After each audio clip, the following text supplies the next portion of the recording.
சிவபக்தர்கள் யாராலும் யாரையாச்சும் ஒருத்தரை கூப்பிட்டு சிவன் மீது நீங்கள் எவ்வளவு அன்பு வைத்திருக்கிறீர்கள் அப்படின்னு கேட்டா அதை அவங்களால சொல்லவே முடியாது. இந்த சின்ன குழந்தைங்க எல்லாம் கையை விரிச்சு காமிக்குள்ள நான் இவ்வளவு அன்பு வச்சிருக்கேன் அப்படி கூட எங்களுக்கு சொல்ல தெரியாது. ஏன்னா அது உண்மையான அன்பு. சிவனடியார்களோ சிவபக்தர்களோ இறைவனிடம் போய் எனக்கு இது வேண்டும் என்று என்றும் கேட்டதில்லை.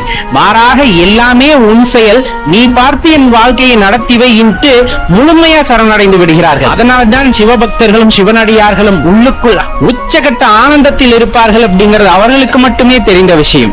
ஊரெல்லாம் தூற்றும், ஊரெல்லாம் பேசும். என்னன்னா இங்க பாரு எப்படி இருக்காங்க பாரு, இப்படிதான் சுத்திக்கிட்டு அலையணும் அப்படிங்கிற மாதிரி எல்லாம் பேசுவாங்க. உண்மை தெரியாமல் பேசுபவர்கள். உள்ளத்தில் கொண்டுள்ள ஆனந்தத்தை வெளிக்காட்டாமல் அந்த ஆனந்தத்தை உள்ளே அனுபவித்துக் கொண்டிருக்கின்ற இன்பம் அப்படிங்கிறது ரொம்ப பெரிய விஷயம். அதுவும் சிவபெருமான் நம் மீது காட்டுகின்ற அன்பை உணர்ந்து கொண்டால் அதை சொல்வதற்கு வார்த்தையில் அதை அனுபவித்துக் கொண்டு அமைதியாக இருக்கின்றோமே தவிர அதை வெளிக்காட்ட தெரிவதில்லை அப்படிங்கிறது தான் இந்த இடத்துல உண்மையான விஷயம். நல்லா தெரிஞ்சுக்குங்க.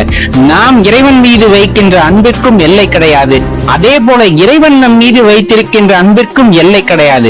அன்பு ஒன்றுதான், எல்லையற்றது. அதை நாம் இறைவன் மீது வைத்தாலும் சரி, சக ஜீவர்கள் மீது வைத்தாலும் சரி, அன்பிற்கு என்றுமே எல்லை இல்லை. அன்பு காட்டுவதற்கு என்றும் பஞ்சத்தை வைக்காதீர்கள்.